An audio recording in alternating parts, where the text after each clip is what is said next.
Muchachos, am, recordando las cosas para que quede en la grabación, el martes hacemos quiz, tema 1 y 3, terminamos ya con el tema 3.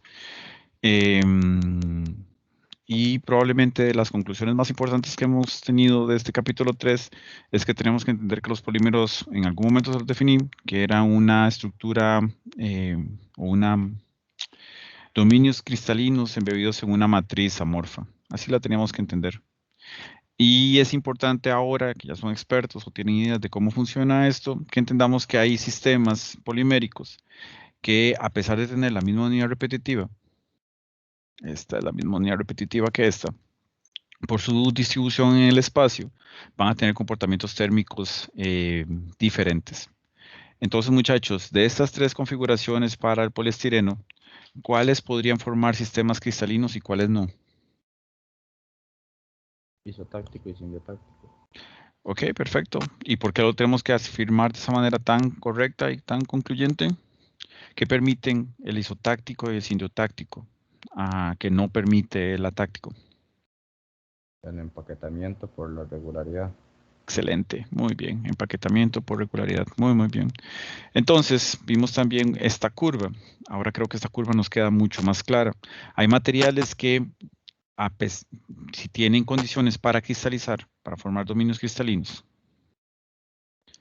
y les damos las condiciones para que lo logre, cinéticas, para que lo logre, entonces el material va a tender a formar sistemas cristalinos. Esto es polietileno y materiales como el nylon tienen este comportamiento. Vamos a poder formar dominios cristalinos si permitimos que las condiciones se den. Pero también podemos tener sistemas que tienden a formarse o formar dominios cristalinos que con las condiciones de procesamiento evitamos que eso pase. Y de esta manera tenemos sistemas que no son cristalinos. Ahora pregunta, muchachos, el poliestireno atáctico, ¿podrá formar algo equivalente a C y D?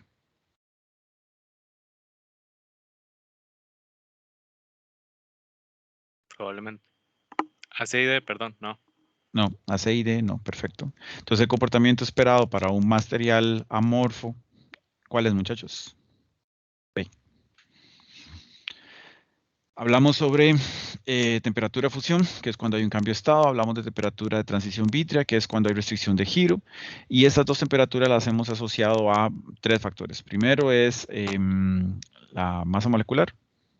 Entonces, a mayor masa molecular, vamos a tener mayor valor de esas dos transiciones, regularidad y química de la unidad repetitiva. Y cuando hablamos de química de la unidad repetitiva, o en especial la forma en que se logra aumentar esas transiciones, mencionamos cosas como insaturaciones o anillos en la cadena polimérica. Estas insaturaciones o anillos impiden el giro típico de un orbital sp3, haciendo necesario que se aumente la energía para lograr esa transición. Las ramificaciones afectan el empaquetamiento y hacen que el material tenga menores temperaturas de transiciones térmicas. Como ya lo hablé, la masa molecular, la presencia de espacios, y esto, muchachos, lo estuvimos hablando en la clase pasada. Si yo agrego una molécula dentro de la matriz polimérica, ¿cuál es el efecto esperado de esa molécula dentro de la matriz polimérica? Plastificada. Plastificar, y ese sería el fenómeno que estaríamos viendo, pero ¿cómo me gustaría que lo respondiera en el examen mejor? No es que esté mal. Que crea más espacios vacíos. Excelente, muy bien. Nada más porque así me gusta que lo respondan. Pero al final el fenómeno es plastificación. Muy bien, genera espacios vacíos. Muy bien. Excelente, muchachos. Muchas gracias. Todo está muy bien. Profe, Y final. pregunta, por favor. La pregunta era, ¿qué hace esta molécula en la matriz polimérica? Entonces las las dos respuestas fueron correctas. Primero es plastificar el material y el fenómeno de plastificar está asociado a la generación de espacios vacíos. O espero que se asocie a la generación de espacios vacíos. Y por lo tanto, un sistema plastificado, ¿qué comportamiento deberíamos de esperar, muchachos? En un sistema plastificado. Amorfo. Excelente, muy bien. Muchas gracias, muchachos. Todo esto va como cuchillo caliente y mantequilla. Y en procesamiento, estuvimos hablando la clase pasada, bueno, ya conocen el procesamiento térmico, significa que yo me puedo desplazar a las diferentes condiciones de temperatura, favoreciendo la formación de dominios cristalinos o afectándola, pero también hablamos de orientación en frío. ¿Alguien me puede explicar qué significa orientación en frío? O más importante, agarraron una bolsa y trataron de, apenas terminó la clase, agarraron una bolsa de pulpería y la trataron de estirar. No, Orienta las cadenas sin necesidad digamos, de algo térmico. exacto. Entonces hacemos una orientación mecánica de las cadenas. Al orientar las moléculas, aumentamos su acercamiento y al aumentar el acercamiento, aumentamos el empaquetamiento y por ende la cristalinidad. Entonces es una forma para mejorar la cristalinidad. Un procesamiento térmico o procesamiento en frío. Excelente, muchachos. Creo que todo va bien. En respecto a la unidad repetitiva, entre más flexible es si recuerdan, esto es importante asociarlo a cero absoluto, a 0 Kelvin, al infinito. Entonces, entre más flexible la cadena, va a empezar a moverse más libremente a una menor temperatura. Entonces, si comparamos el PTMS, que es el silicón típico que ustedes compran para hacer cosas de silicón, ese material a menos 123 grados Celsius ya está libre para girar, para moverse. Mientras que el poliestireno todavía le faltan muchos grados más para poder tener esa libertad de movimiento. En el caso del poliestireno es porque la unidad repetitiva tiene una sustitución. ¿Alguien me puede decir cómo afecta esa sustitución las transiciones térmicas?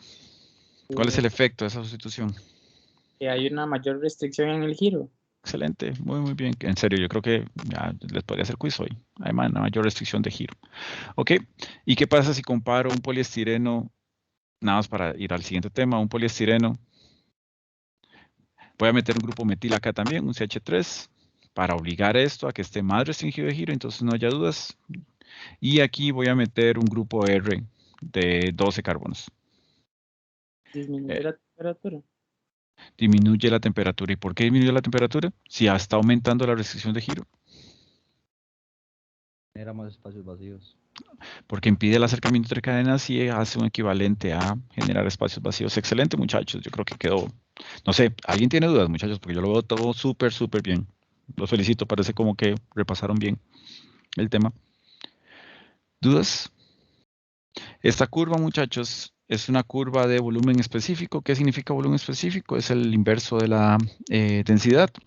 Entonces, en un sistema que está lo más expandido posible, significa que está en estado de agregación líquido.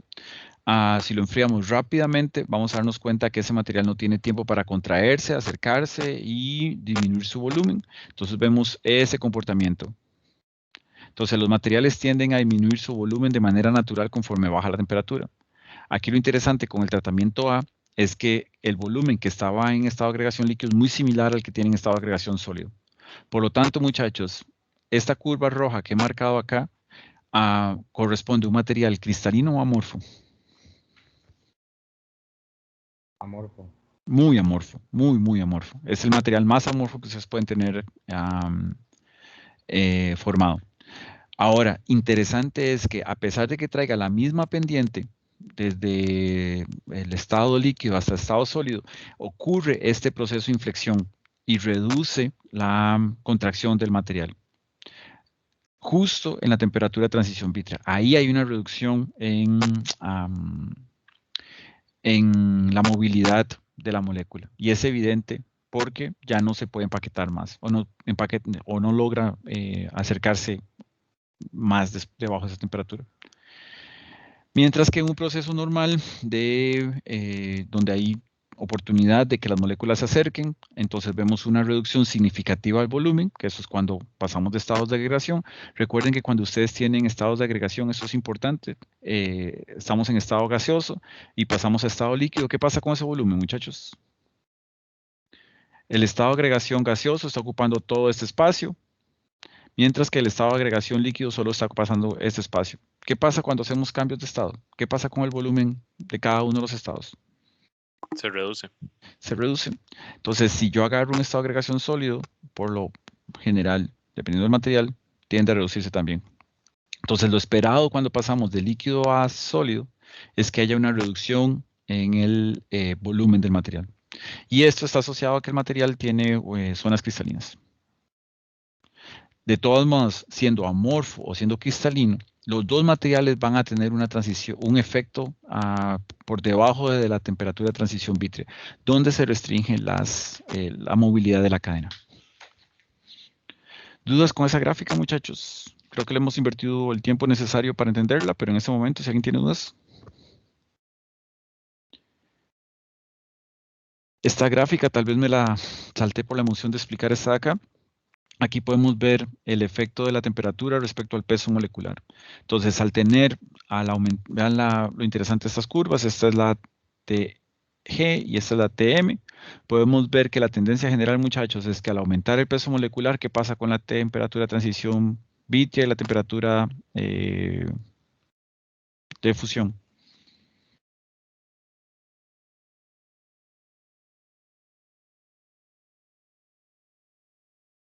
Aumentan, muy bien, hasta llegar a una zona donde ya no hay cambios significativos en eso.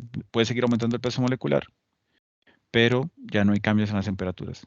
Por eso es importante decir que el aspecto más importante en polímeros es el aumento en el peso molecular. A mayores pesos moleculares se presentan las mayores transiciones térmicas. Después es el ordenamiento y finalmente la naturaleza de la sustancia, de la unidad repetitiva. Hablamos de plastificación. Yo creo que ya todos son expertos, creo. En plastificación lo que estamos haciendo es agregar una molécula a una matriz polimérica, buscando generar un espacio vacío. Si conozco la temperatura de transición vítrea de uno de los materiales y la del polímero, puedo estimar cuál sería la transición vítrea del copolímero, si es una mezcla química, o de la mezcla que se está realizando. También podemos estimar cuál es la temperatura de transición vítrea esperada. Profe, una pregunta de ahí atrás, Sí, de señor. esa fórmula. Ujú. Entonces, lo que acompaña la K es lo del polímero, o sea, esa TG2, por ejemplo, es la del polímero, y lo Sí. otro sería como el disolvente. Sí, si lo llamamos, sí, disolvente. Ahí depende, sí, llamémoslo disolvente, sí, Está bien. sí. Es que, sí, no quiero cambiarles ahora, porque ya lo tienen asociado con lo de solubilidad, pero aquí probablemente es, dependiendo de la cantidad de plastificante, se le podría llamar disolvente o no. Pero bueno, digamos que eso es un concepto relativo. Para ustedes es la otra sustancia. La tendencia general es que al aumentar el plastificante, las temperaturas, aquí hay una temperatura de flexión que les había mencionado la clase pasada, que es más común en la parte industrial, que es cuando el material tiende a volverse blando. Yo no sé si ustedes alguna vez se han puesto a quemar o han visto un plástico metido en el horno. El plástico va a mantener su estructura. Si es un molde o una pieza de plástico o una prensa, que eso es muy típico en las prensas, si ustedes llevan la prensa a 100 grados, ustedes ven cómo la prensa sigue manteniendo, la prensa de plástico, sigue manteniendo la forma. Si ustedes la tocan, es más fácil penetrar el material y está blando. Ya esa es una temperatura donde el material ya está flexible, todavía no está líquido, todavía no está fundido, pero es una temperatura donde ya el material cede. Esa es esa temperatura. Y esa temperatura se utiliza en la industria para ver el efecto de los plastificantes. Y podemos ver que al agregar más plastificantes vamos reduciendo la temperatura de transición vítrea, porque los plastificantes por lo general son moléculas más pequeñas, por lo tanto las TGs de ellos tienden a ser más bajas. Entonces, de manera general, lo que ustedes buscan con un plastificante es reducir la TG y generar dominios amorfos para que el material se comporte mecánicamente como ustedes prefieren. El PVC es el material de excelencia para esto. El PVC es un material muy interesante. Hay muchas formulaciones, estuvimos hablando de eso en la clase pasada, hay muchísimas formulaciones para PVC. Y para cada una de sus aplicaciones ustedes tienen una formulación característica. El plastificante siempre va a estar presente en la formulación del PVC, dado que el material tiende a ser cristalino. Y muchas de las aplicaciones necesitan que el material se comporte más de características amorfas. Hablamos de cristalinidad, hablamos de que las cadenas tienden a arrollarse sobre sí mismas, generando este tipo de estructuras lamelares, y que después empiezan a orientar de una manera tridimensional hasta formar esta estructura cristalina, que se conoce como esferulita. Las esferulitas están constituidas por regiones cristalinas y regiones amorfas. Y como lo preguntaron al final de la clase pasada, es posible a través de tratamientos térmicos lograr que estas zonas se favorezcan o fallen. Entonces, por ejemplo, en este caso, les coloqué una afirmación que ocurre con el polietileno. Es muy común que si yo llego a 130 grados, esto es para el polietileno de alta densidad, 130 grados que está por debajo de la temperatura de fusión, y me espero 40 minutos, el material sigue estando sólido, voy y mido las regiones cristalinas y vemos cómo cambia las micelas de tener 10 nanómetros de espesor a tener 40 nanómetros de espesor. Hablamos sobre el efecto de la rigidez de la estructura cristalina, de la unidad repetitiva, esto ya lo repasamos, y comparamos estos ejemplos de moléculas para ver dichos efectos. Una pregunta más complicada, muchachos. Les puedo preguntar ahora esto. Leen el enunciado, muchachos, y después lo leo con ustedes.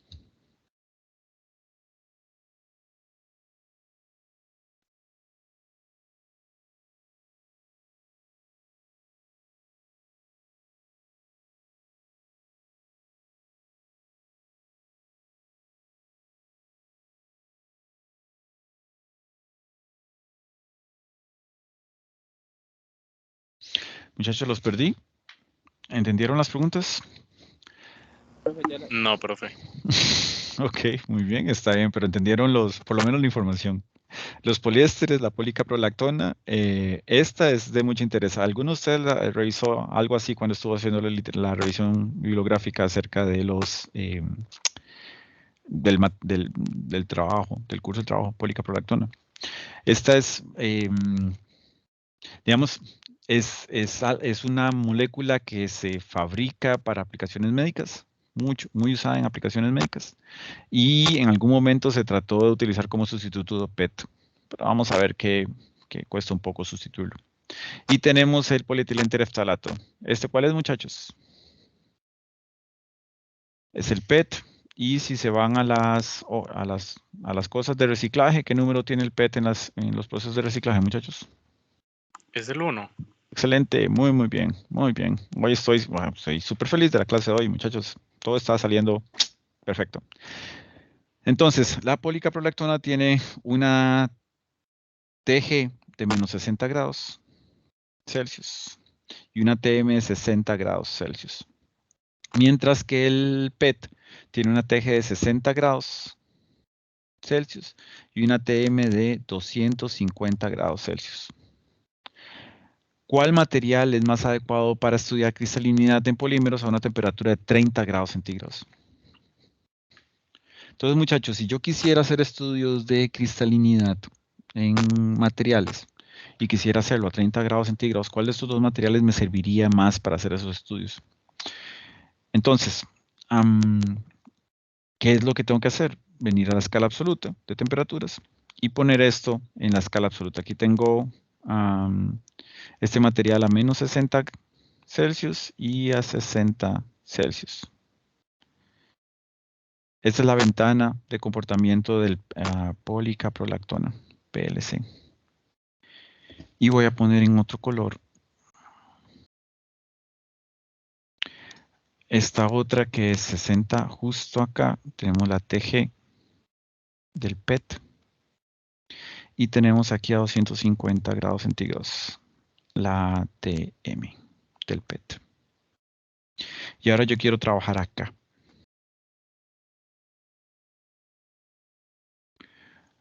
Ok, muchachos. ¿Qué pasaría, por ejemplo, si yo quiero quiero analizar la TG de mi policaprolactona? A 30 grados, ¿qué tendría que hacer? Calentarlo un poquito. Enfriar. Enfriar. Enfriar un poquito, sí. Entonces estaríamos justo por debajo de la temperatura de fusión. ¿Qué podría hacer yo sin problema con la policaprolactona? Que hemos visto en este curso que podemos hacer a 30 grados, que fácilmente, incluso como usted lo dijo, calentar un poquito, y que la policaprolactona podría favorecerse por esa temperatura, muchachos. Lo que dijo al inicio en frío, no sé cómo se me olvidó el nombre. También podemos hacer el proceso en frío, pero también podemos hacer el annealing, el tratamiento térmico, para lograr que la mayor cantidad de material cristalice. Así que eso lo podríamos hacer. Profe, ¿por qué en calentar no sería enfriar, ¿no? Si está en 60 grados? 60 grados de la temperatura de fusión, ¿verdad? Ujú. Entonces lo que hemos visto es que el annealing o el tratamiento térmico, perdón que les diga annealing, pero es que usted tal vez encuentre mucho esa palabra en la literatura. Entonces, tratamiento térmico. Dijimos que el tratamiento térmico, por ejemplo, yo lo hacía cerca de la temperatura de fusión. Entonces, por ejemplo, si mi temperatura aquí es menos 60 grados y aquí 60 grados y yo estoy a 30 grados, fácilmente me puedo ir a la sección de cercana a la temperatura de fusión para favorecer los procesos de cristalización en el PCL. No sé si le pude responder. Estos annealings se logran cercanos a la temperatura de fusión. Por eso hay que calentar, para que se acerque más bien. Para que se acerque y las moléculas tengan más energía cinética y puedan orientarse de la manera en que naturalmente se podrían orientar. Ok, perfecto. Sí, profe, Okay. es que me perdí una gran parte de la clase porque mi team se volvió loco. No se preocupe. Hay cualquier cosa que tenga dudas, vuelve a preguntar. De todos modos, creo que hemos hecho el repaso y yo por lo menos estoy seguro que cualquiera de los compañeros que ha respondido correctamente esto, le puede dar asesoramiento cuando terminemos la clase. Si no, aquí estoy yo, pero sus compañeros entendieron bien el repaso que hicimos. Entonces, esa es una de las ventajas de la policaprolactona. Sin embargo, muchachos, podemos ver el comportamiento de la policaprolactona, si la estudiamos a 30 grados, de una forma más restringida de giro, muchachos.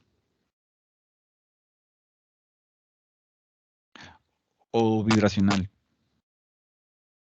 O podemos hacer análisis de la TG a 30 grados centígrados.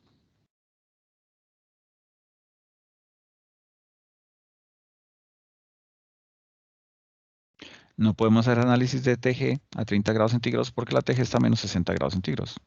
Entonces, en condiciones normales, el material lo que va a tender es a formar dominios cristalinos. Es lo único que voy a poder hacer acá. Sin embargo, en el PET, voy a irme a esta gráfica. Sin embargo, asumamos esta curva para PET. Eso es PET. Y a 30 grados centígrados está acá. Acá y acá. 30 grados. Que está por debajo de la TM, pero por encima. No, espérese. No, la TG estaba a 60 grados y nosotros estamos a 30 grados aquí. 30 grados. Esto sería la... Déjeme borrar todo esto. Descartar. Profe, una pregunta. Sí, claro, escucho. Si el PET tiene como digamos, los cambios suceden a mayor temperatura, eso significaría que que es más cristalino. No necesariamente más cristalino, nada más que las unidades tiene podría mayor ser. reducción de giro, digamos. Ajá, exacto. Pero entonces, en la gráfica, ¿por qué sí lo puede? O sea, antes lo colocó como en la de amor. En esta gráfica, en esta. Un segundo, en esta. ¿O en cuál gráfica? En la que acaba, en la otra, en la que estaba. Usted lo puso en la de arriba. Digo que la de arriba era la del PET. Ok, voy a poner PET acá desde que estaba líquido. Ok, entonces cuando dije PET era que quería analizar toda la curva como si fuera líquido.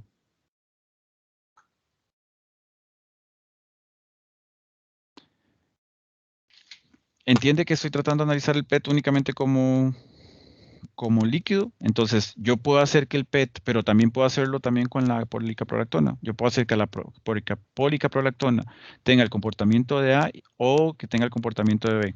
¿Qué es lo que tengo que hacer? Si quiero el comportamiento de A. Muchachos, ¿qué tengo que hacer si quiero hacer tener Bajar la comportamiento, temperatura rápido.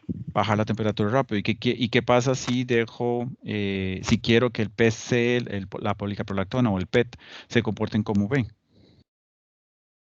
Bajar la temperatura lento, entonces. Perfecto, para darle tiempo al material a que cristalice. Sí cristalizan. Eso es una parte importante.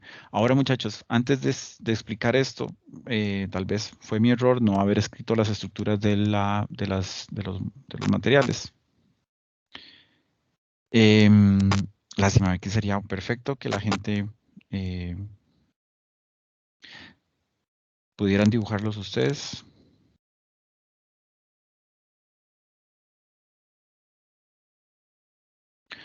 En el caso del PET, tenemos un anillo aromático.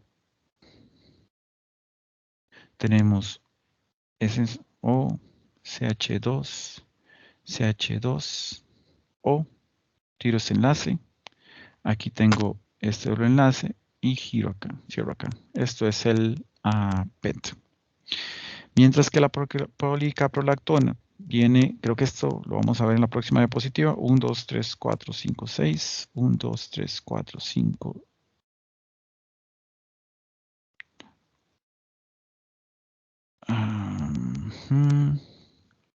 1, 2, 3, 4, 5, 6.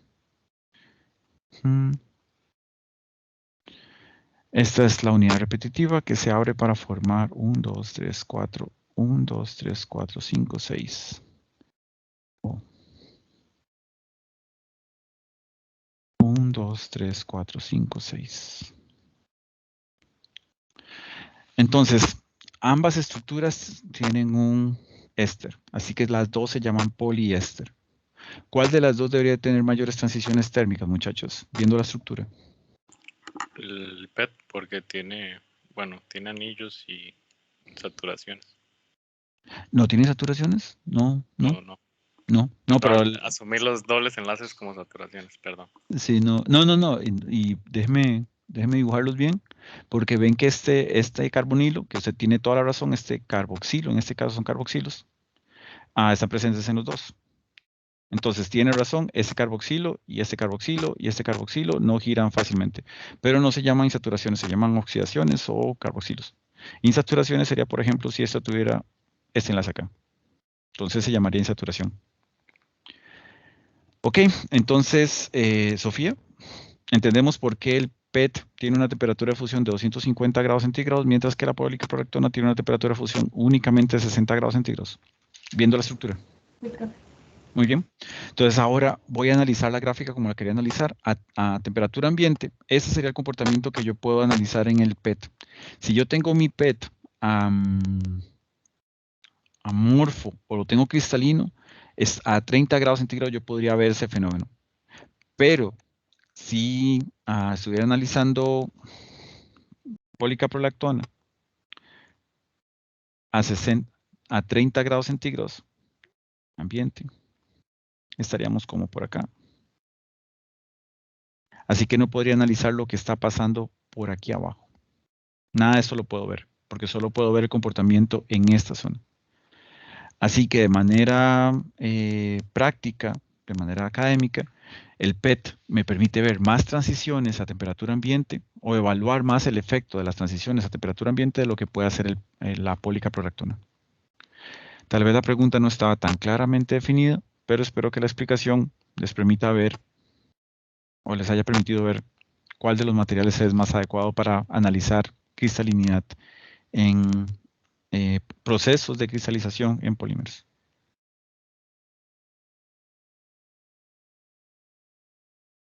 Y esto, muchachos, es la forma típica y regular con que se forma o se alinean las fibras o las cadenas mejor, de polietileno. Entonces el polietileno tiene esta estructura que va cambiando con esta regularidad, generándome esas estructuras macroscópicas. Como ya los dije, esta conformación puede variar en función de si hay anillos de carbonos quirales. Y esta, muchachos, es la típica estructura cristalina, la celda unitaria en el caso del polietileno. Si se fijan, si yo agarrara un cubo, vamos a ver cómo lo agarramos, mejor lo hago acá.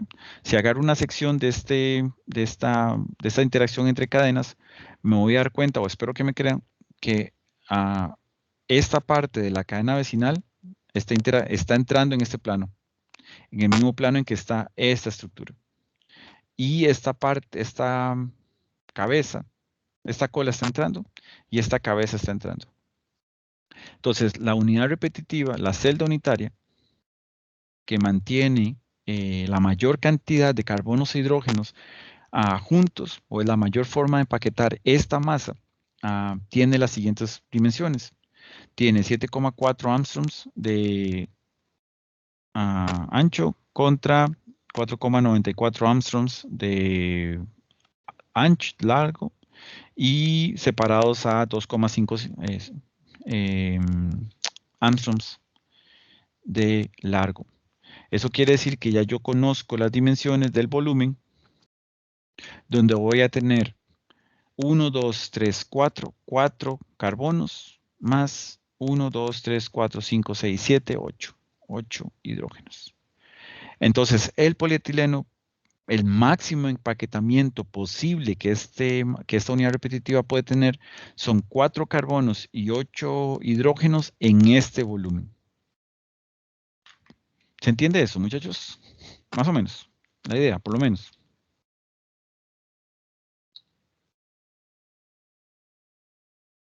Más o menos, profe, pero está bien. Ok, hagámoslo un poco más concreto. Si yo les digo a ustedes que tienen 4 carbonos y 8 hidrógenos, ustedes pueden eventualmente generarme una masa, ¿verdad? A través de la masa, la unidad repetitiva. Y si les doy volumen en Angstroms, eventualmente ustedes me lo pueden pasar a centímetros cúbicos. Si yo tengo masa en gramos y tengo volumen en centímetros cúbicos, ¿qué puedo obtener con esa información? Densidad. La densidad. Muy bien, muchachos. Esta densidad es la densidad de este empaquetamiento. Este es el máximo empaquetamiento que puede permitirse en el polietileno. Por lo tanto, esta densidad, muchachos, ¿a qué correspondería?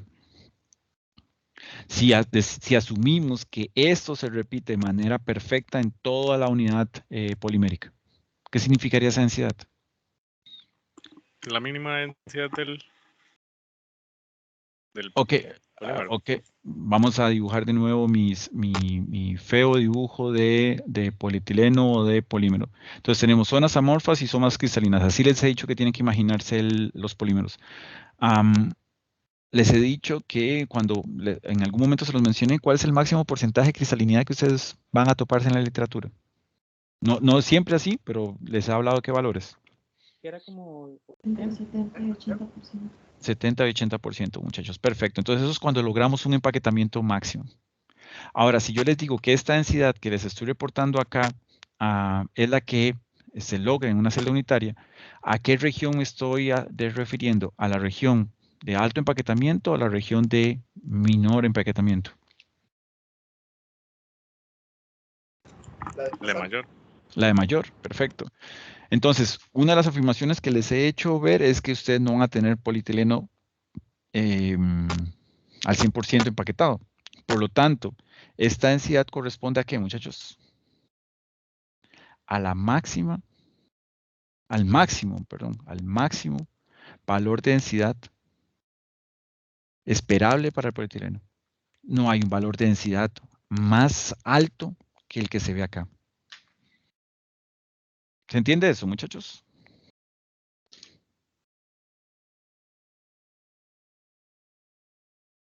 No, sí. Sí lo veo, nada más estoy viendo como...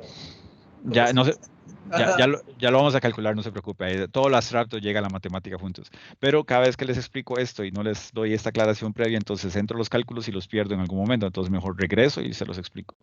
Entonces, muchachos, aquí lo que vamos a calcular es la máxima densidad posible. ¿Qué quiere decir eso, muchachos? Asumamos un valor de 10. Nada más para ponerle valores de 10. 10 gramos por centímetro cúbico. Obviamente eso está mal, ahora que lo calculemos nos vamos a dar cuenta cuánto es, pero 10. Entonces, muchachos, si ustedes van a comprar un polietileno al mercado y les venden polietileno de 11 gramos por centímetro cúbico, a sabiendas de que 10 es la máxima densidad del material, ¿qué estaría pasando acá? Algo anda mal, diría el cerdito.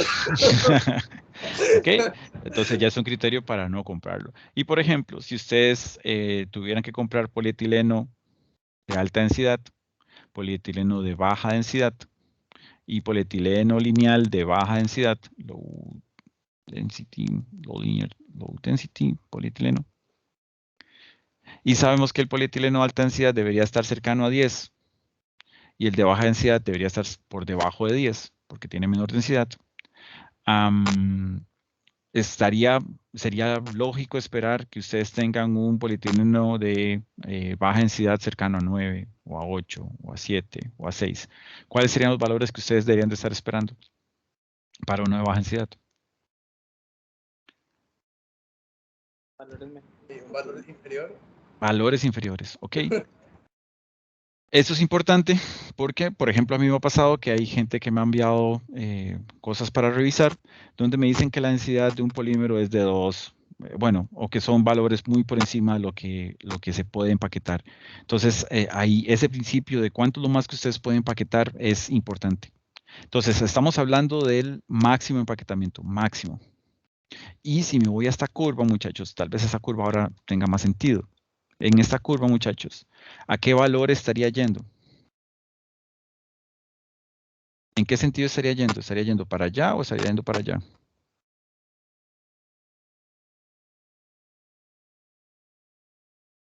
¿Puedo repetir la pregunta, profe? Hacia Porque- Claro. abajo, para que haya una mayor densidad.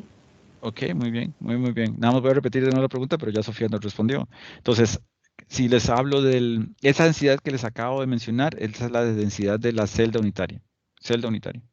Es el máximo empaquetamiento posible. Entonces, lo que les pregunté es, ¿esa densidad de la celda unitaria es un valor que ustedes tienen que buscar en esta dirección o la tienen que buscar en esta dirección? Y ya Sofía nos hizo ver que la tenemos que buscar en esta dirección.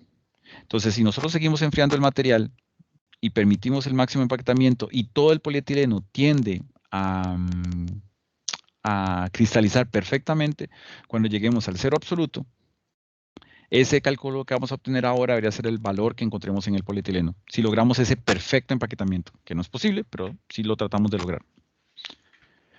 Entonces, la mayor densidad ustedes las van a lograr a bajas temperaturas. ¿Me siguen, muchachos? Sí, profe. Ahora, la pregunta más interesante, tal vez Sofía nos pueda responder. ¿Dónde vamos a encontrar la máxima densidad? Ya encontramos el mínimo. ¿Dónde encontramos el máximo?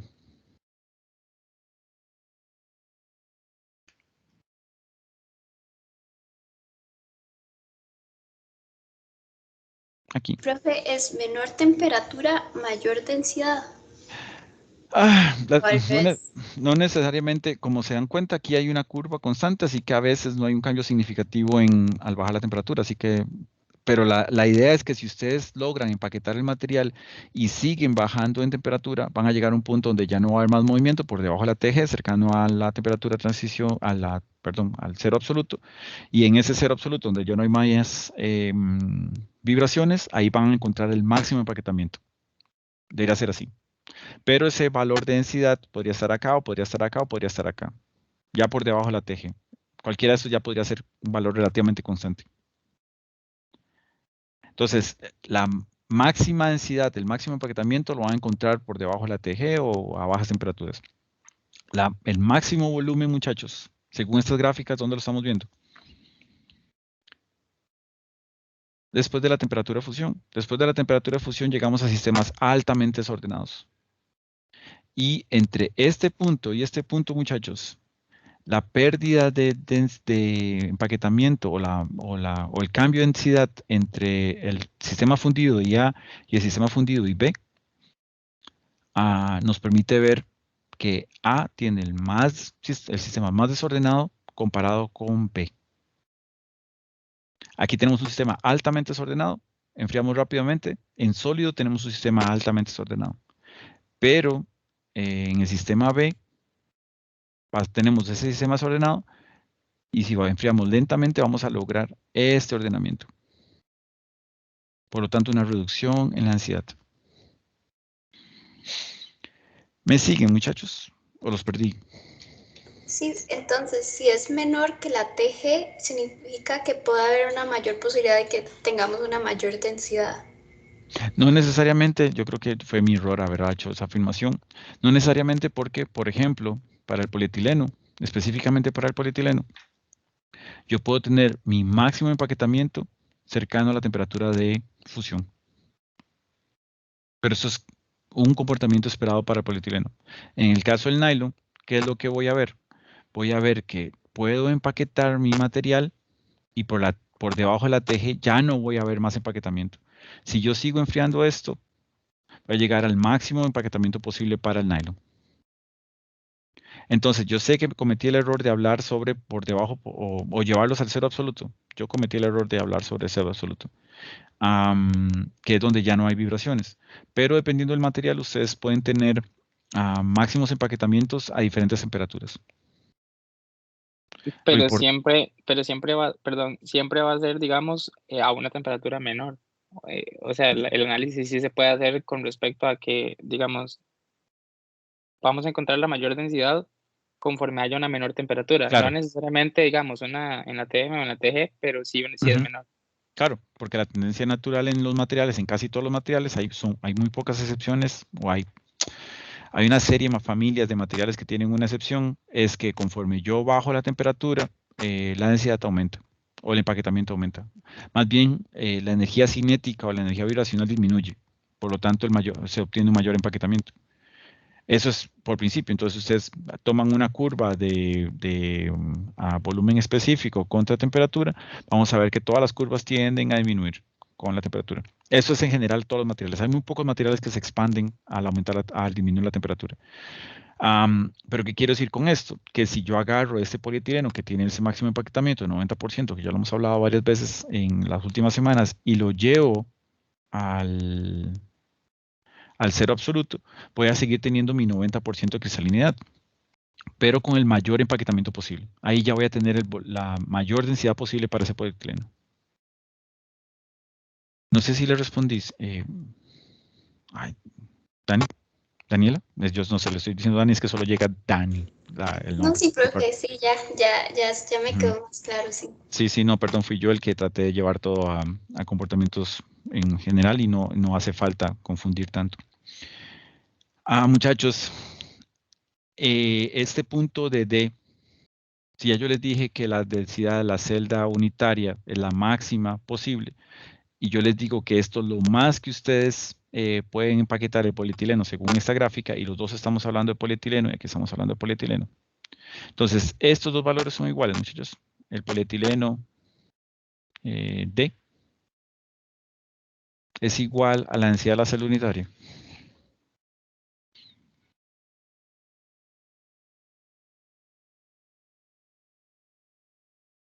Por ejemplo, ahora vamos a ir a calcular la densidad de la celda unitaria. Y les dije que por ahora me crean que el valor que quiero inventarme es de 10 gramos por centímetros cúbicos. Entonces, el valor aquí, este valor que marcamos en D, el punto D que hemos hablado por 2 semanas, casi 2 semanas, eso es 10 gramos por centímetro cúbico. Profe, es que todavía no diferencio porque, digamos, entiendo que el empaquetamiento máximo se da en las zonas cristalinas. No sé si en el general cambiará y aumenta. Ok, mejor voy a aclarar eso. ¿Hay alguna forma de polietileno que pueda tener más empaquetamiento que el cristal perfecto? No. No. Entonces, el máximo valor que yo voy a tener en polietileno, en cualquier forma de polietileno, el máximo valor va a ser 10 gramos por centímetro cúbico. Que me lo inventé, pero ese va a ser el máximo. No hay un límite para que sea superior. Por lo tanto, muchachos, cualquier otra muestra real, esto es perfecto. Cualquier otra muestra real, ¿cuánto tiene que ser el valor? Menor que 10. Menor que 10. En D, dijimos que la cristalinidad era aproximadamente el 90%. ¿Qué significa eso, muchachos? Que solamente el 90% de todo el material que estamos analizando podría llegar a tener esta densidad. ¿Qué pasa con el otro 10%?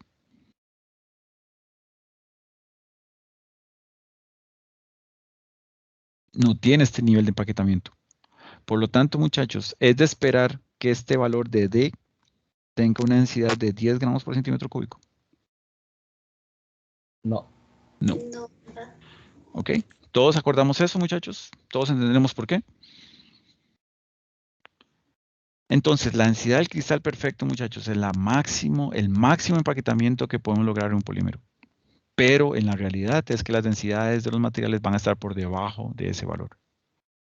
Ahora sí, de una gran preparación para este ejercicio. Ajá, Sofía.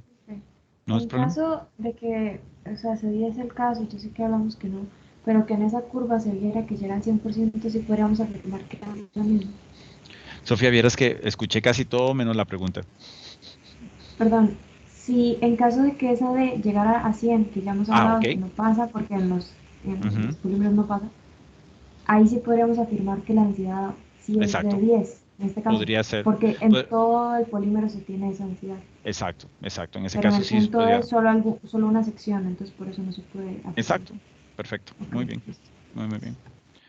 Ahora sí, muchachos, vamos a calcular esto juntos. Sí, y digamos, ¿y cuánto sé cuál va a ser el porcentaje que me va a quedar?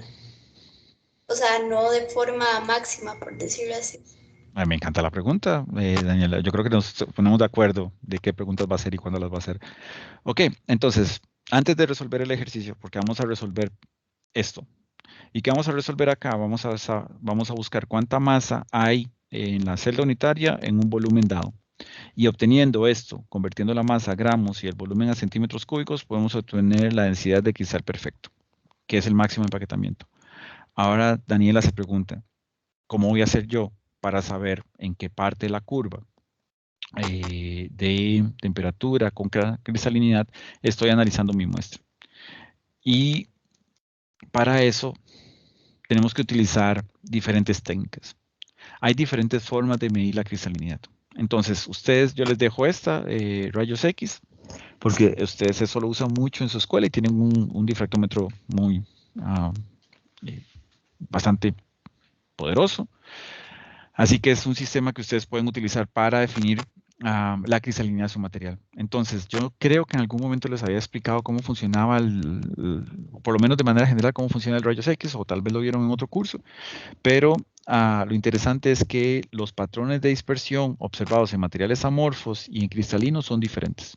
Entonces, de manera cualitativa, ustedes solamente viendo el patrón de dispersión pueden darse cuenta si hay regularidad en el material o si no hay regularidad en el material. Solo con eso. También pueden utilizar espectroscopía de infrarrojo, que eso lo van a ver con Roy. Después, si tienen dudas, me hablan. Nosotros trabajamos mucho con infrarrojo. Esto está aquí en química, no está en materiales. Raman se puede utilizar. Raman también estudia vibraciones y acercamiento entre moléculas. Esto me habla sobre qué tan cercanas están las cadenas y qué tan lejos están las cadenas. Las infrarrojo me dice eso. O puedo obtener esa información.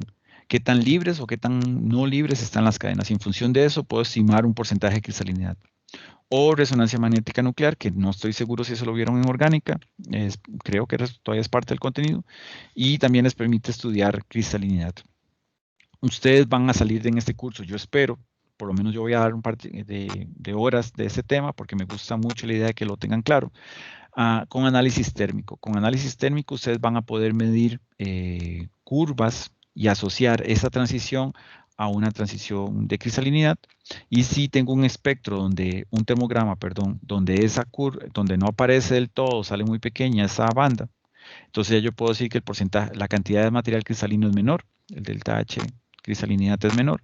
Por lo tanto, puedo decir que esta muestra es cristalina, esta muestra es amorfa, y puedo determinar cuál es el porcentaje de cristalinidad máxima en el material. Así que hay muchas técnicas para caracterizar cristalinidad. ¿Qué significa eso? Que si ustedes tienen una muestra y la llevan al laboratorio, yo espero que con las bases de este curso, ustedes sepan si esa muestra está acá o está acá. Y eso lo pueden obtener con, como les mencioné, difracción de rayos X, infrarrojo, Raman, resonancia magnética nuclear, etc. O si están trabajando con nylon, ver si está acá, y probablemente ya no vamos a poder ver más si está por abajo o si está acá. En el entendido que ustedes saben cuál es el máximo empaquetamiento del nylon y el máximo empaquetamiento del polietileno. No sé, Daniela, si más bien la asusté o la emocioné de todo lo que les falta por ver.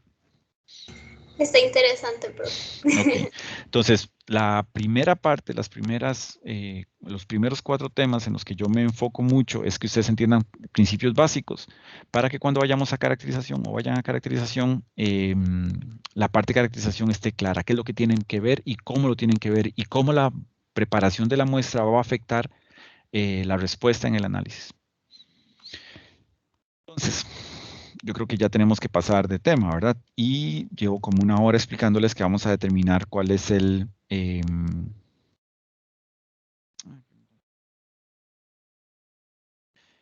vamos a determinar la densidad de cristal perfecto. Entonces, para determinar la densidad del cristal perfecto, me traje estos datos de aquí para hacerlo juntos. Cada celda unitaria tiene 254 angstroms eran, que equivalen a 0.254 nanómetros por 0.741 nanómetros por, me falta una dimensión, 0.49 nanómetros de ancho. ¿Me siguen, muchachos, qué estoy sacando acá? Sí, profe. Ok. Si convertimos los nanómetros a centímetro cúbico para que nos queden unidades que ustedes manejan, ¿qué tendríamos que hacer? ¿Cuántas? No sé si dividir entre 1000. Si dividimos nanómetros entre 1000, llegamos a picómetros. Todo lo tenemos que multiplicar. 0,741 por 10 a la menos, vamos a ver. Quería hacer esto más fácil. Si queremos, ok, vamos a ver. Estamos por 10 a la 9. Nanómetros es por 10 a la menos 9. Y quiero pasar a 10 a la menos 2. Son centímetros. ¿Cuántos órdenes de magnitud hay aquí entre estos dos? 7. 7. 10 a la menos 10 a la 7 centímetros cúbicos. 10 a la menos 7 centímetros cúbicos. Centímetros. ¿Verdad, muchachos? ¿Alguien me corrige? ¿O todos estamos de acuerdo?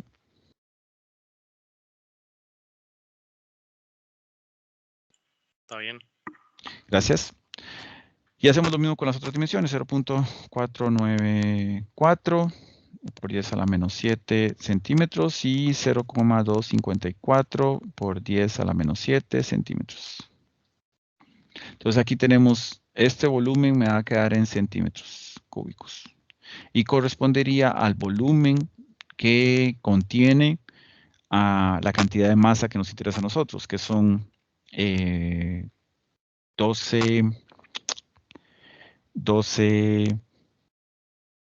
por 4 carbonos. ¿Y cuántos hidrógenos dijimos que habían? En un segundo, para no contarlos mal. Tenemos 1, 2 que entran a la celda, 3, 4, 5, 6, 7, 8 hidrógenos.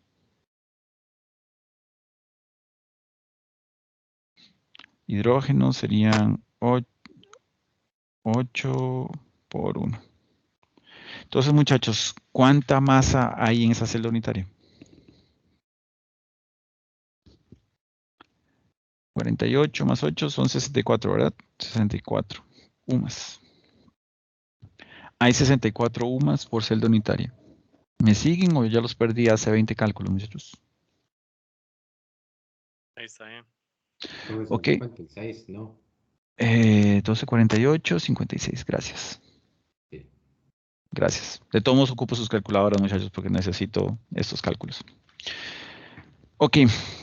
¿Qué significaba UMAS, muchachos?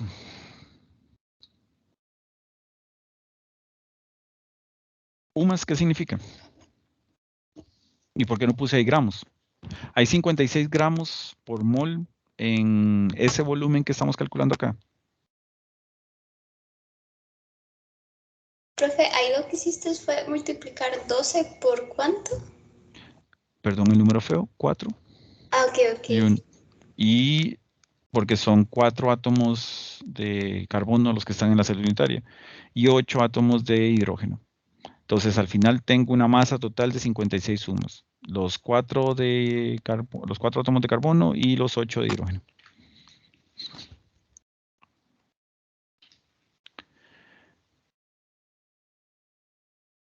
Entonces, muchachos, yo necesito saber cuál es la masa en gramos de una celda unitaria. Y yo tengo la masa en UMAS. ¿Cómo recuerdan qué constante les permite pasar a ustedes de UMAS a gramos?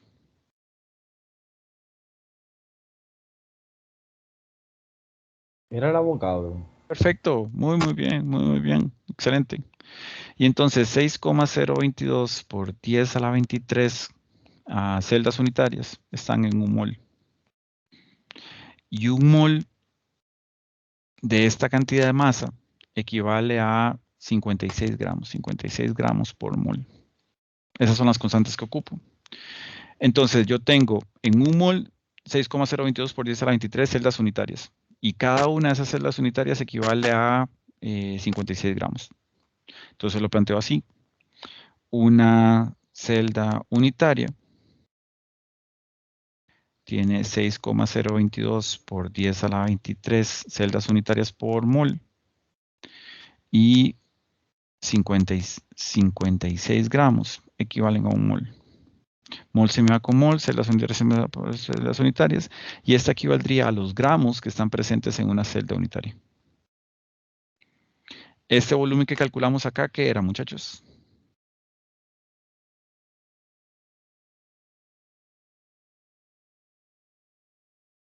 Ya ahora sí los perdí completamente. No entendí la pregunta. ¿Y el o sea, volumen de la ¿es el celda? empaquetamiento máximo? El volumen de la celda, exacto. Y esta masa que estamos obteniendo acá es la masa de ¿qué? De la celda unitaria. Quiere decir que si yo tomo esta masa y le divido entre este volumen, ¿qué me tiene que dar? La máxima densidad. La máxima densidad. Muchachos, ¿cuánto les dio el volumen? 0.741 por 0.49 por 4 por 10 a la menos 7 por 2.544 por 10 a la menos 7. 10 a la menos 7 por 3 tiene que darles algo por 10 a la menos 21, 10 a la menos 22. Algo así tiene que darles esto.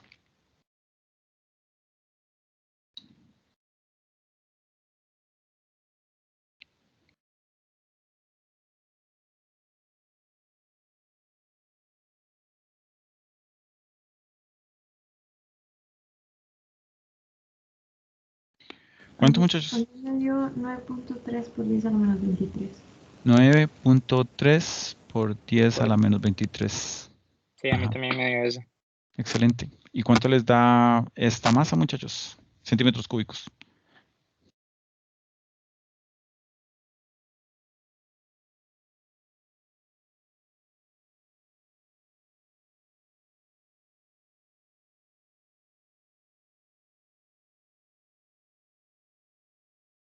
Me dio lo mismo. Oh, ok. Sí, 9,3 por 10 a la menos 23. Eso pasa por una razón, muchachos, y es que les quité muchos decimales en algunas cosas. Pero me gusta mucho, me gusta mucho.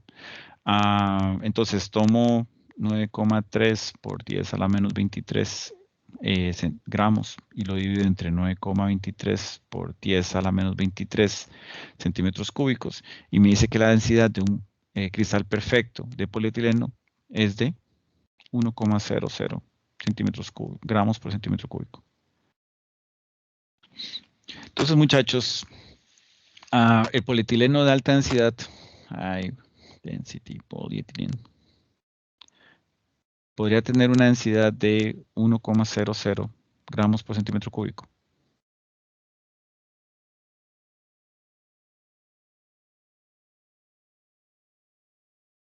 Muchachos, No, tendría que ser menor que esa. Tendría que ser menor que esa. Perfecto. Muy, muy bien. Entonces, ¿quién tiene una densidad de 1,00 gramos por centímetros cúbicos? ¿Quién? La celda. Bueno, Solo la celda perfecta, donde hay un empaquetamiento perfecto. Solo esa celda puede ser así. Todas las demás, ¿no? Entonces, vean qué interesante este ejercicio. Ya está claro, ¿verdad, muchachos? Porque voy a necesitar el espacio. Ya todo está resuelto. Ajá. ¿Me puede repetir de cómo es ese 9,3 es el volumen, ¿verdad? El de arriba. 9,3 por 10 a la menos O 23 sea, es el volumen, sí. es el de arriba, sí. El de centímetros. ¿Ese cómo lo calculó? Es que Lo calculé en el entendido de que conozco las dimensiones de la celda unitaria, del volumen de la celda unitaria, que tiene 7,4 Armstrongs por 4,94 Armstrongs por 2,55 Armstrongs. Y pasamos esos Armstrongs a centímetros y multiplicamos alto por largo por ancho. Y de esa manera obtenemos el volumen. pero son los valores que están allá en la otra hoja en centímetros, lo multiplicó. Exacto. Listo, gracias. Muchachos, ¿alguien más con dudas? Ahora vean qué interesante este ejercicio. Y yo creo que eso lo puedo preguntar a Daniela, porque Daniela ya es experta en ese tema. En este ejercicio me están diciendo que calcule el porcentaje o la fracción de material cristalino a 20 grados centígrados para un material de polietileno. Entonces me dicen que a 20 grados centígrados analice cuál es el porcentaje de cristalinidad que tiene ese material. Y me dan esta curva de temperatura contra volumen específico. ¿Qué significa este volumen específico, muchachos? Este de acá.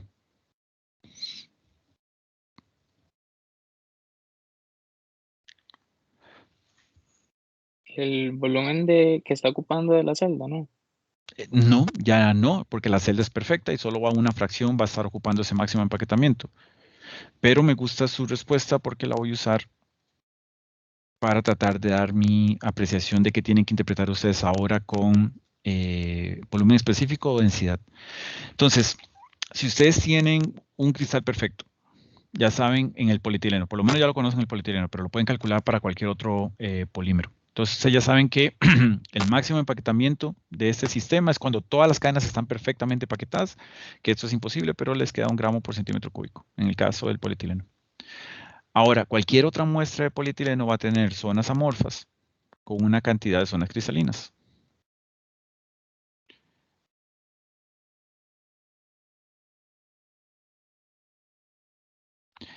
Y lo que va a tender a pasar, muchachos, cuando aumentamos las zonas cristalinas, es que el valor de la mezcla que tenemos a mayor cantidad de zonas cristalinas, ¿a cuánto va a tender a parecerse, muchachos? A la densidad de la celda que es perfecta. Del cristal perfecto, excelente, muy, muy bien. Entonces tenemos este material, este material, este material. En este que tengo un 90% de cristalinidad, voy a tener un valor cercano a 1 gramo por centímetro cúbico. En este que tengo un 80% de cristalinidad, el porcentaje o el valor de densidad de este material va a tender a ser menor que 1, mucho menor que este material, pero mayor que este de acá. Y aquí que tengo un 50% de cristalinidad o un 20% de cristalinidad, los valores van a ser más lejanos que 1. ¿Se entiende eso, muchachos? Entonces, en función de la densidad a 90, densidad al 80% y la densidad al 50%. Con los valores de densidad, yo los puedo comparar con el de cristal perfecto y puedo estimar cuánto material cristalino hay en la estructura. ¿Se entiende eso, muchachos? Yo me perdí, la verdad. Ok, de nuevo. Ya yo sé cuál es la densidad de cristal perfecto, de un material que está perfectamente empaquetado. Ahora, si yo mido la densidad de este material, la densidad de este material y la densidad de este material con diferentes niveles de empaquetamiento, puedo estimar, sabiendo cuánto es el máximo empaquetamiento, cuánto material hay cristalizado. Entonces, a través de un análisis de densidad, puedo estimar cuál es la densidad, cuál es la cristalinidad de mi material. En un material que tiene un 90%, la densidad va a tender a parecerse más a la de cristal perfecto. En una que tiene un 80%, la densidad va a diferir más de lo que es el 80% del cristal perfecto. Y cuando tengo un 50%, la densidad va a ser mucho más diferente que la de un cristal perfecto. Más o menos, muchachos.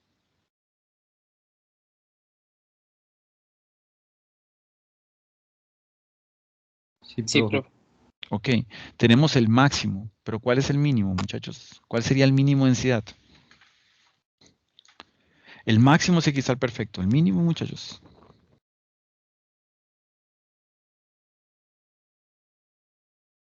Uno sumamente amorfo. Excelente, muy bien, así de lógico tiene que ser, uno muy amorfo. ¿Y cuál estado de agregación es el más amorfo respecto a los que hemos estudiado en polímeros? Gaseoso, líquido. Recuerdan una cosa con gaseoso, me gusta que haya dicho gaseoso. Hemos hecho todo lo posible para nunca hablar de polímeros en estado gaseoso. ¿Por qué, muchachos? Porque los Porque, polímeros suelen descomponerse. muy bien, muy bien. Entonces, a pesar de que todo lo que están diciendo en el gaseoso es cierto, para otros materiales, en el caso de polímeros, no todo el tiempo es posible. Aunque hay técnicas de caracterización que evaporan los polímeros, pero eso es otra historia, eso es otra tecnología. Entonces, saliéndonos de esas opciones de alta ingeniería para ir a la realidad, ¿cuál de los dos está? ¿Dónde buscaríamos un material 100% amorfo? Y voy a irme a esta otra gráfica, perdón, que son tantas gráficas. ¿Dónde buscaríamos el máximo desorden, muchachos? Yo creo que ya me... no sé. ¿Dónde buscaríamos el máximo desorden? En esa curva, En la parte líquida arriba. en la parte Sí, líquida. arriba. Exacto. Ujú. Entonces aquí está líquido, el máximo desorden. Y si enfrío rápido, ¿qué va a pasar, muchachos? El mismo desorden que estoy viendo en líquido, lo puedo ver en sólido. ¿Me siguen? Sí, profe. Por lo tanto, muchachos, esta zona de acá yo la puedo llamar como, tiene una densidad. ¿Esa densidad cuál es? La del sistema amorfo. Entonces ya tengo dos valores de densidad. Tengo el valor de densidad de cristal perfecto, que es el máximo empaquetamiento. Y debo determinar cuál es la densidad del material en el peor empaquetamiento. Que eso está como por, aquí lo tengo señalado yo, por acá. ¿Quién me dice cuál sería la densidad del material 100% amorfo?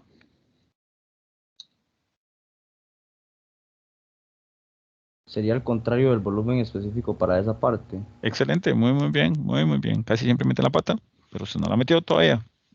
Sigamos. ¿Cuánto sería?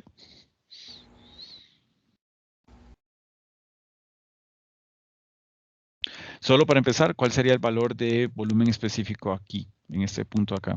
¿Cuánto sería el valor?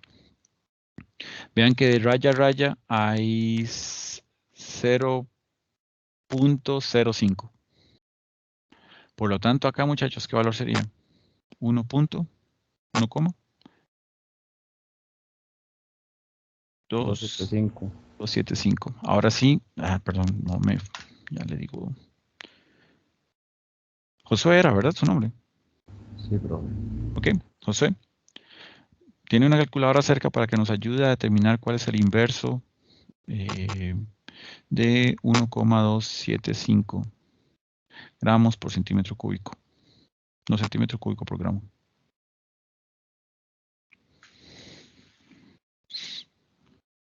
Profe, creo que es 0,78. 0,78. 0,78 gramos por centímetro cúbico. Entonces sale de la gráfica. ¿Perdón? Se saldría de la misma gráfica. ¿Por qué? Porque es un valor muy bajo. ¿De en qué parte de la gráfica estamos hablando, Daniela? Del volumen específico. No, el volumen específico era 1,275 centímetros cúbicos por gramo. Eso fue lo que interpretamos acá. Si convertimos el volumen específico a densidad, que es el inverso, me da 0,78 gramos por centímetro cúbico. Ah, sí, me Entonces confundí. tiene un equivalente, seguimos en la misma gráfica. Gracias, profe. a usted. Entonces, muchachos, ¿qué podemos sacar de conclusión con estos dos valores? Con el de la densidad del cristal perfecto, que es 1,00 gramos por centímetro cúbico, y el del sistema completamente amorfo, 0,78 gramos por centímetro cúbico. ¿Qué podemos concluir? Profe, no hay tanta diferencia. Me gusta esa parte, muchachos. Lo que pasa es que eso, si usted lo piensa, es un 25%, más o menos, un 22%. Y si usted pasa a toneladas, son 200 y pico kilos. Si usted tuviera que transportar 200 y pico kilos, sería poca la diferencia. Si no, de ahí sería bastante. Ujú. Entonces, hay una diferencia. Lo que pasa es que lo importante acá es entender que hay una diferencia de un máximo y un mínimo. Quiere decir que ustedes no pueden tener valores de densidad por debajo de 0,78 y tampoco deberían de poder encontrar para el polietileno valores de densidad por encima de 1. ¿Ok? Y Una entonces, pregunta. sí, claro. ¿Por qué es que estamos marcando la mayor densidad en la parte amorfa ahí y no más arriba? Por ejemplo, por acá. Ajá.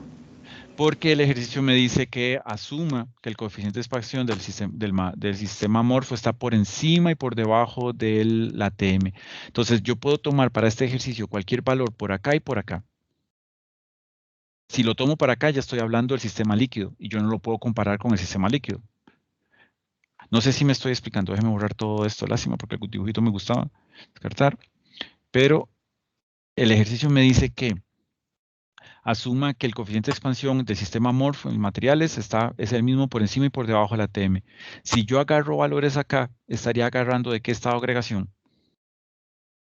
Líquido. Líquido. Y yo necesito compararlo con materiales en ¿qué estado de agregación? Sólido. Ok. Entonces, voy a tomar el primer valor por debajo, apenas el primer valor por debajo del cambio de fase. Por eso lo seleccioné ahí. Pero muy buena pregunta, Sofía. Muy buena pregunta.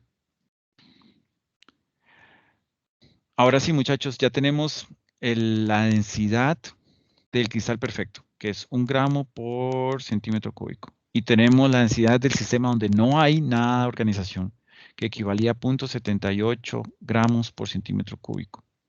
Con estos dos valores, con el máximo y con el mínimo, yo puedo, sabiendo la densidad de este punto, estimar qué tan alejado estoy de acá y qué tan alejado estoy de acá para determinar el porcentaje de cristalinidad. Aquí asumo un 100% y aquí asumo un 0%. Para eso ocupan esta ecuación. La densidad de mi muestra menos la densidad del sistema amorfo entre la diferencia de la densidad del cristal perfecto menos el amorfo por 100. Y para eso tomen este valor a 20 grados centígrados de volumen específico, que equivaldría a 1,020 para mí, pero algunos de ustedes pueden decir que es 2,5 o otro valor.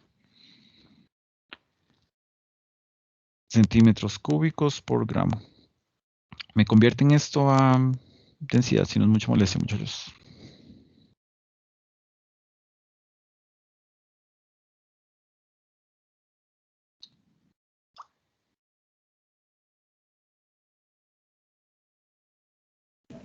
Me dio 0,98. 0,98. Entonces metemos eso acá. Ya yo lo hice. A mí me dio, yo puse más decimales cuando hice mi cálculo de densidad del cristal perfecto porque utilicé más valores para la masa del carbono y del hidrógeno de la tabla periódica.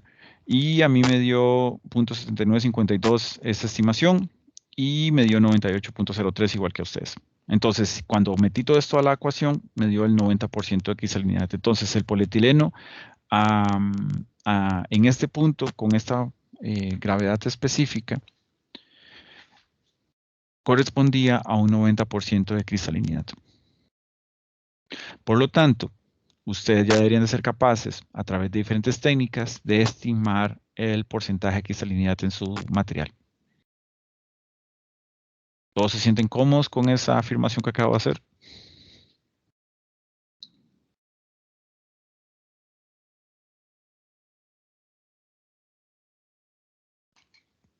Muchachos.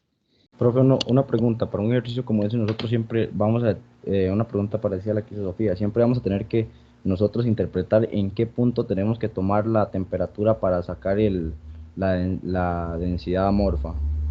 Probablemente, dependiendo del ejercicio, yo se los podría dar. En el libro, a ustedes les piden que asuman muchas cosas.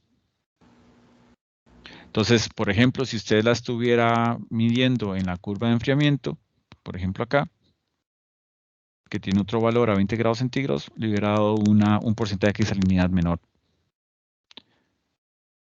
Pero eso, como yo tengo que hacer preguntas cerradas, yo no se los daría así. Yo tendría que darles información para que ustedes lleguen a una única interpretación de la gráfica.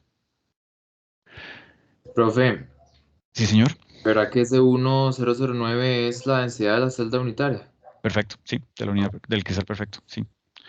Don Josué, ¿qué es lo importante en este curso? Para mí, por ejemplo. Ay, qué madre que descartar. Perdón, ya se me jodió el lapicito.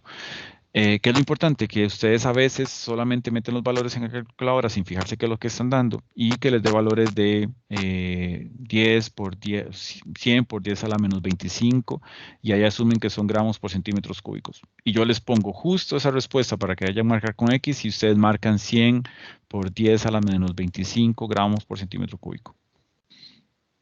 Cuando ustedes les dé este valor, ¿qué deberían de hacer ustedes? En el entendido de que ya manejan cuáles son los valores de densidad típicos para el polietileno.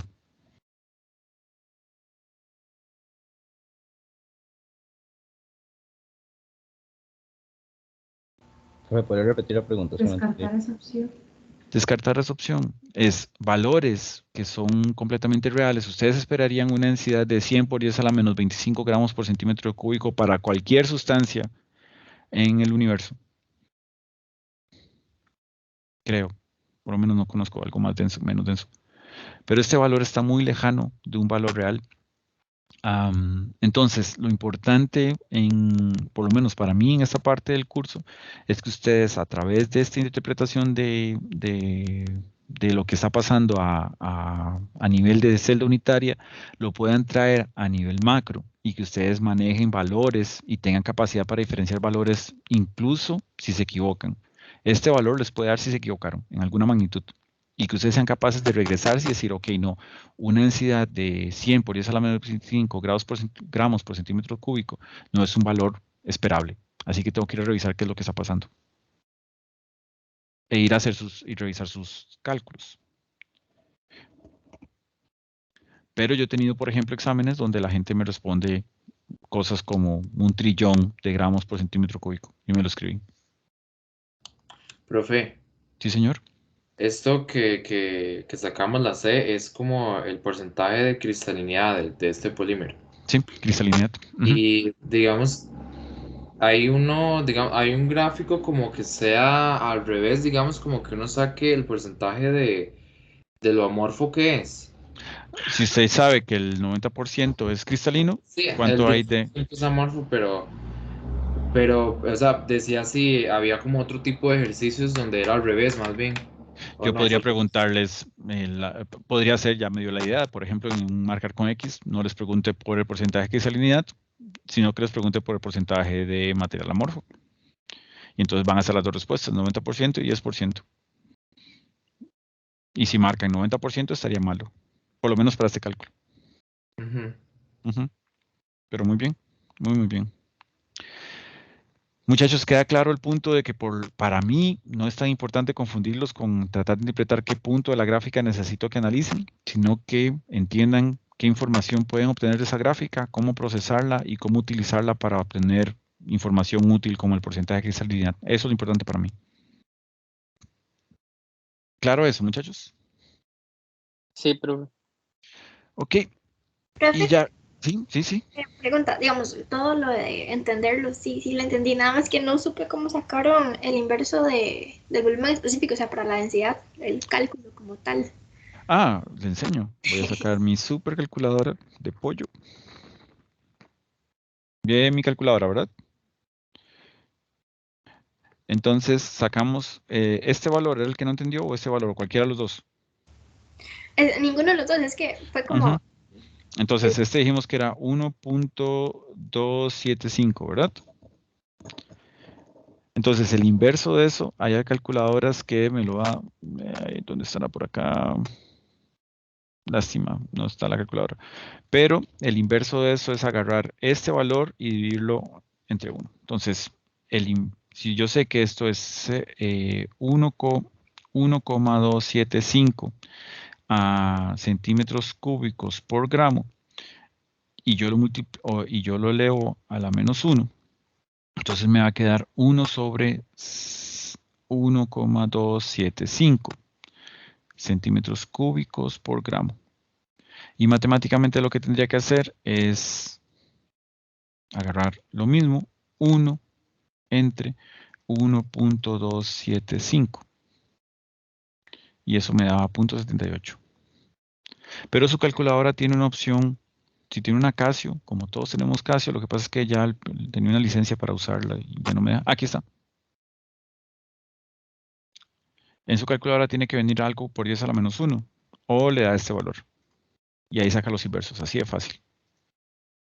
Sí, de hecho, pensé que iba a ser algo más difícil, entonces dije, no, eso no es, pero bueno. Sí, eso es, no se preocupe, hay cosas, este curso es así, parece que todo es difícil y al final todo es súper fácil. Nada más hay que estudiar mucho. Ok, muchachos, voy a hacer una presentación muy rápida para dejarlos descansar hoy, porque este tema nos va a tomar un par de semanas. Y es un tema lento y por lo general es aquí donde los empiezo a perder. Vamos a hablar sobre síntesis de polímeros. Y algunos de ustedes van a decir, yo nunca voy a sintetizar, así que no entiendo para qué tengo que llevar esto. Y yo a veces me empiezo a cuestionar para qué los torturo tanto con síntesis. El problema es que las propiedades de lo que nosotros hablamos en el tema 1, las propiedades de los materiales que hablamos en el tema 2 y lo que acabamos de ver sobre procesamiento y propiedades térmicas y respuesta física en el tema 3, depende de cómo se sintetizó el material. Entonces, entender cómo la síntesis puede llegar a afectarme, lo que hemos visto en cada uno de los temas, no puede ser obviado. Así que lo tenemos que ver. Hay dos metodologías principales de síntesis de polímeros. Dos mecanismos principales de síntesis de polímeros. No son los únicos. Y probablemente ustedes van a topar muchos más cuando salgan a la calle y se topen con nuevos materiales. Sin embargo, todos esos sistemas modificados mucho o poco responden a las condiciones de síntesis o cinéticas de los mecanismos que vamos a estudiar en las próximas semanas.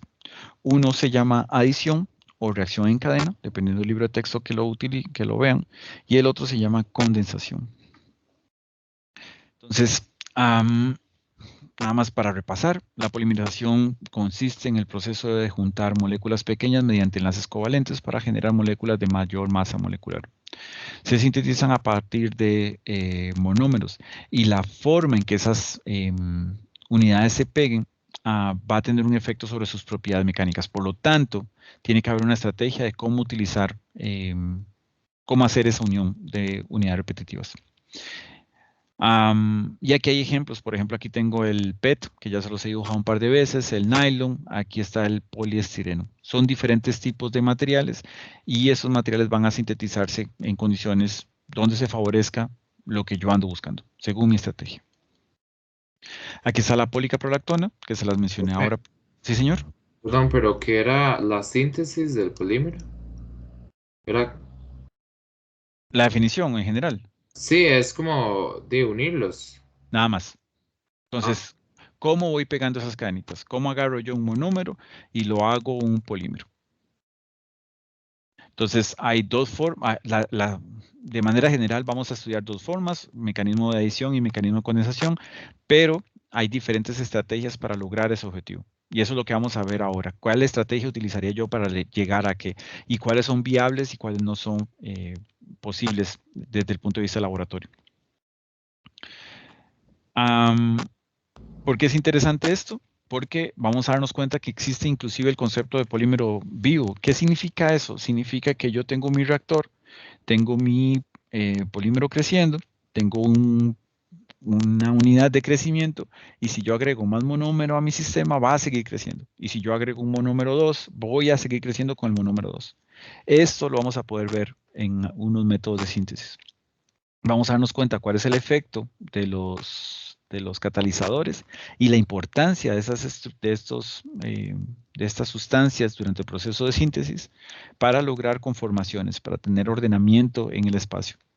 Y esto no es de lo que vamos a hablar, pero incluso llega a ser importante para generar estrategias novedosas como polímeros que tengan propiedades conductoras de la electricidad.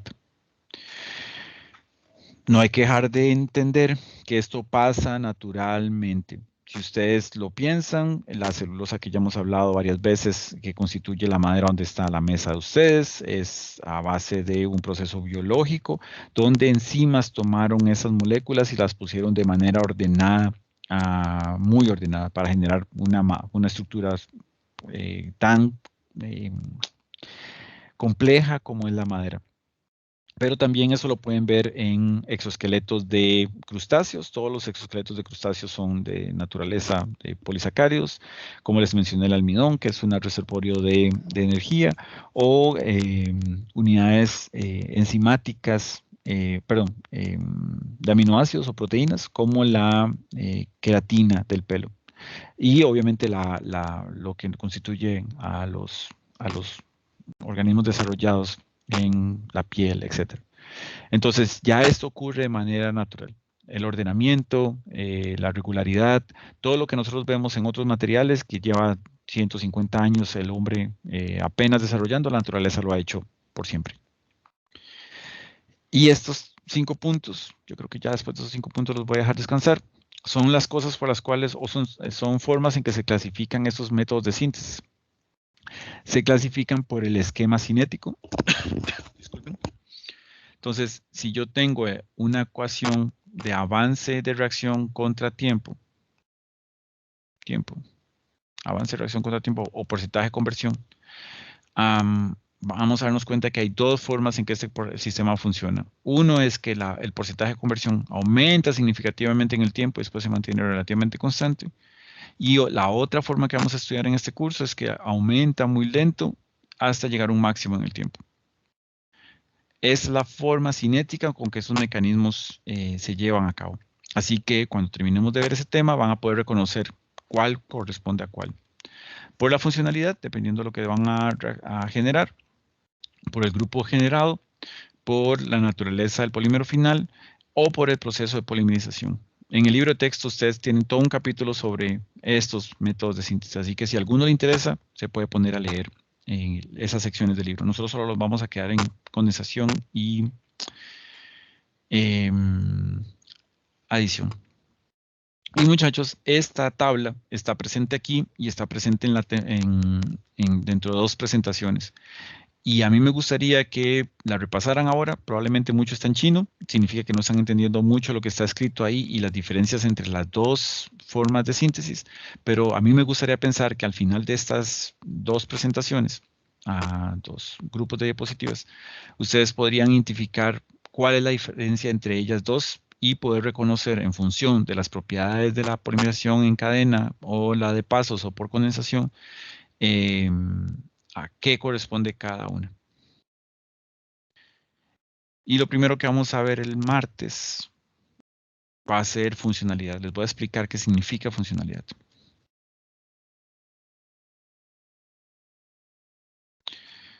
Ok, muchachos.